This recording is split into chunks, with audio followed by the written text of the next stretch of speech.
then it's as far as we can go whilst we want to remain British. Mr. Cruz, agree or disagree? Disagree. Disagree entirely. The reality is that the 2006 Constitution took us further, but it is what, in my view, is nothing more than a modern colony and a constitution that reflects a modern colony.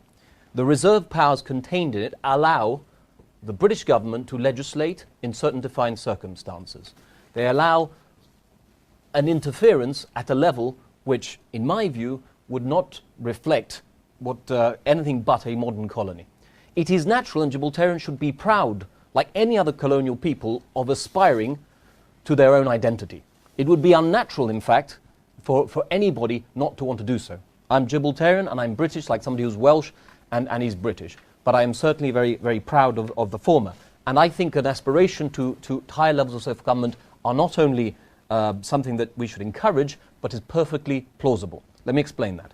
Briefly, if you would. Yes, I would. If we look at the preamble to the 2006 Constitution, what we have there is Margaret Beckett, who was the Foreign Secretary at the time, saying, yes, there is a degree of recognition, but because of the Treaty of Utrecht, we don't believe that independence is an option unless you have consent of Spain.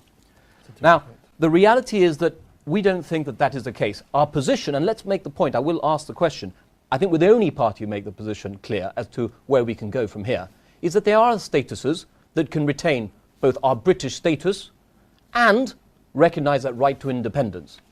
Clearly the most obvious one is the one of free association.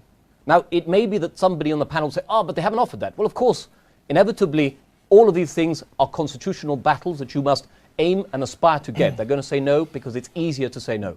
But Gibraltar could easily be a country that has its independence recognised, that then freely associates itself with Great Britain.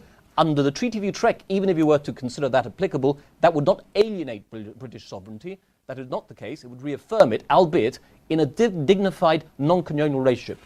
Our view is that we should be British by choice and not British by colonial history. Mr. Picardo. Look, I think that there was common ground in the Parliament and generally in Gibraltar.